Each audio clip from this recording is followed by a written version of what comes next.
नमस्कार, आप सभी का बहुत बहुत स्वागत है। मेरा नाम रूबिका लियाकत है। आप मास्टर स्ट्रोक का स्पेशल एडिशन उदयपुर से इस वक्त देख रहे हैं। आज मास्टर स्ट्रोक की कवर स्टोरी में पीएफआई के कुछ राज और उससे कुछ परतें खोलना जरूरी है। आज पूरे देश में जिस संगठन ने अलग अलग टाइम पर दंगे फैलाने की कोशिश की और ऐसे आरोप लगातार पीएफआई पर लगते रहे हैं, अब काशी और मथुरा के नाम पर देश में आग लगाने की पूरी कोशिश बयानों के जरिए करते पीएफआई नजर आ रहा है। हमने अभी कुछ ही दिनों पहले मास्टर स्ट्रोक में बताया था कि कैसे पीएफआई केरल में जहरीले बयान देकर सांप्रदायिकता फैलाने की कोशिश कर रहा है और आज एक बार फिर से ज्ञानवापी मस्जिद को लेकर और जो कुछ भी इस वक्त कोर्ट में उस विवाद को लेकर चल रहा है, भड़काऊ बयान देने की कोशिश की है। एक बयान नुमा प्रेस रिलीज जारी करके पीएफआई देश में माहौल खराब करने की कोशिश क्यों कर रहा है, इसके पीछे क्या वजह है, आज इसी को समझना चाहिए।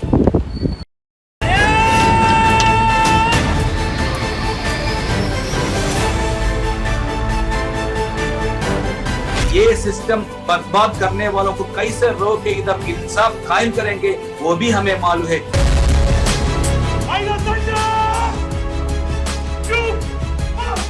ആ മാർഗത്തിൽ വരുന്ന എല്ലാ തരത്തിലുള്ള നഷ്ടങ്ങളും കഷ്ടങ്ങളും ഏറ്റുവാങ്ങുവാൻ പോപ്പുലർ ഫ്രണ്ട് തയ്യാറാണ്। पॉपुलर फ्रंट तैयार है, ये शब्द है पॉपुलर फ्रंट ऑफ इंडिया के अध्यक्ष OMA सलाम का। इसी तरह नाइंसाफी सिर्फ बाबरी मस्जिद के बारे में नहीं, बहुत इसी तरह आता है, डिसीजन आता है। ये कहां से आता है हमें मालूम है, ये कैसे आता है हमें मालूम है। वो ये नाइंसाफी कैसे रोकना है, कैसे इंसाफ मिल जाएगा वो भी हमें मालूम है। ये पॉपुलर फ्रंट ऑफ इंडिया की चेतावनी है, धमकी है या फिर किसी बड़ी साजिश को अंजाम देने का ऐलान? ये समझने के लिए पीएफआई की ओर से जारी एक लंबी चौड़ी चिट्ठी के कुछ हिस्सों को बहुत गौर से सुनिए और समझिए।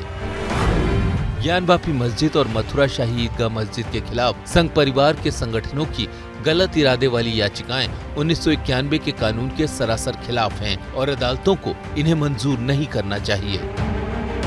देश की सुप्रीम अदालत को निर्देश देने वाली भाषा में लिखी ये चिट्ठी पीएफआई के प्लान ज्ञानव्यापी का हिस्सा है और कोशिश काशी और मथुरा जैसे संवेदनशील मुद्दे पर हिंदुओं और मुस्लिमों के बीच खाई बढ़ाकर अपनी जमीन मजबूत करना है। केरल में तो पीएफआई ने अपने इस ब्लूप्रिंट पर काम करना भी शुरू कर दिया है। ये तस्वीरें पिछले हफ्ते केरल में हुए पीएफआई के उन कार्यक्रमों की हैं, जिसमें ज्ञानवापी विवाद को लेकर पीएफआई के अध्यक्ष OMA सलाम ने जमकर जहर उगला। मकसद साफ था, ज्ञानवापी पर मुसलमानों को भड़काना।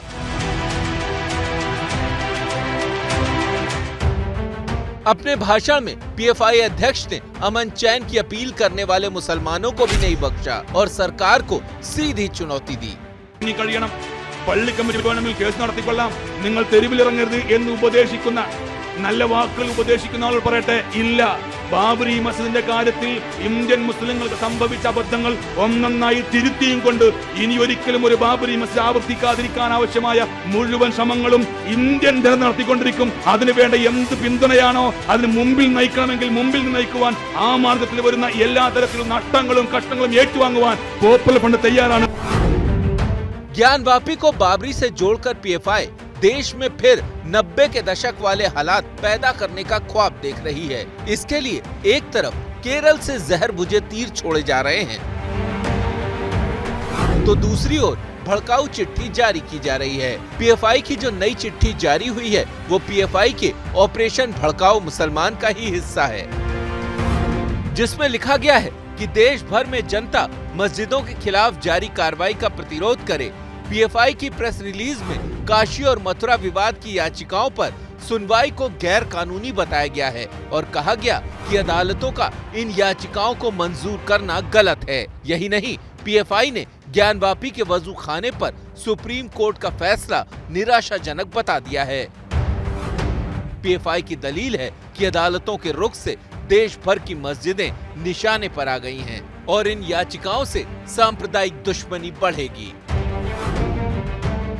पीएफआई की ये जहरीली चिट्ठी उसके ऑपरेशन ज्ञानवापी का एक हिस्सा है। इसका दूसरा हिस्सा है भड़काऊ बयान, जिसमें ज्ञानवापी को बाबरी से जोड़कर मुसलमानों को उकसाने की कोशिश की जा रही है।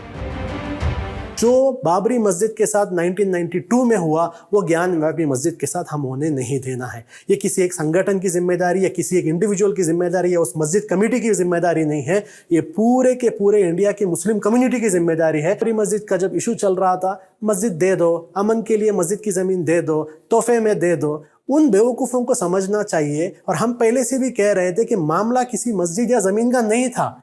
यहाँ मामला इंडिया में मुसलमानों को अपनी ज़िंदगी अधिकार से जीने का हक है या नहीं, इसके बारे में था। मुसलमानों को कॉन्स्टिट्यूशन में जो उनके हक दिए गए हैं, यानी अपने धर्म को आज़ादी पर चलने का उन्हें जो हक है, उस हक पर वो चल सकते हैं नहीं, वो मामला था। मुसलमानों को उकसाने के लिए पीएफआई ज्ञानवापी के साथ साथ बीजेपी को भी टारगेट कर रहा है। पीएफआई की चिट्ठी में कहा गया है कि बीजेपी शासित राज्यों में मुसलमान निशाने पर हैं और इन राज्यों में गैर अदालती तरीकों का इस्तेमाल हो रहा है। साथ ही ये लिखा गया है कि क्रूर गैर अदालती कार्रवाई पर अदालतों की चुप्पी दुर्भाग्यपूर्ण है। पीएफआई ने पहली बार हिंदू मुसलमान के बीच खाई पैदा करने की कोशिश नहीं की है। उसका इतिहास विवादों से भरा हुआ है।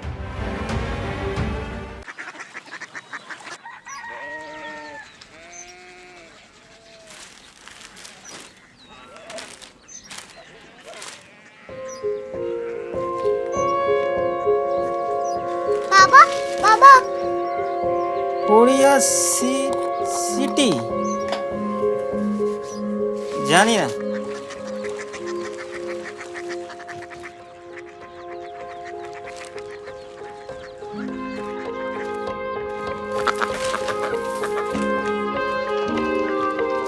Korea city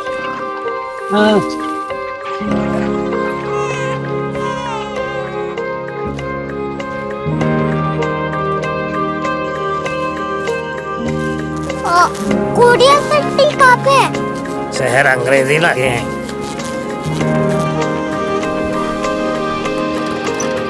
Korea city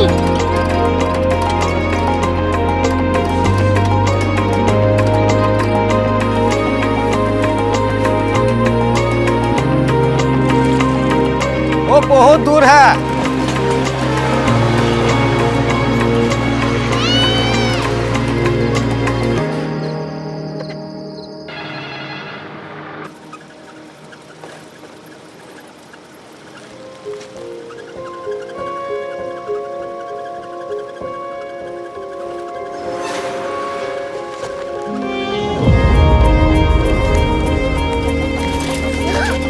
Korea city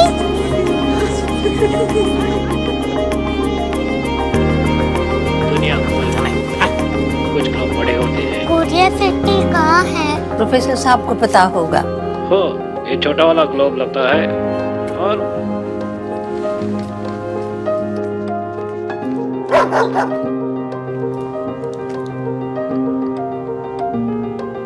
पता नहीं, मेरी बेटी से जाके मिल लो, शायद उसे मालूम हो।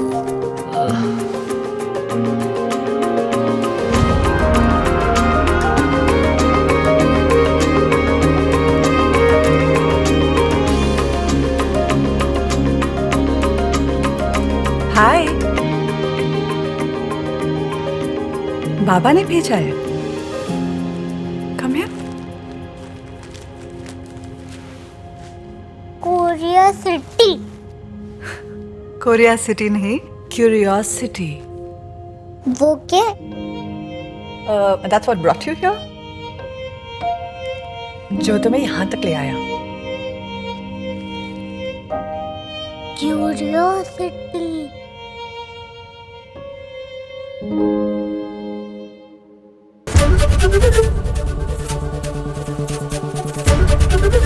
एबीपी न्यूज आपको रखे आगे।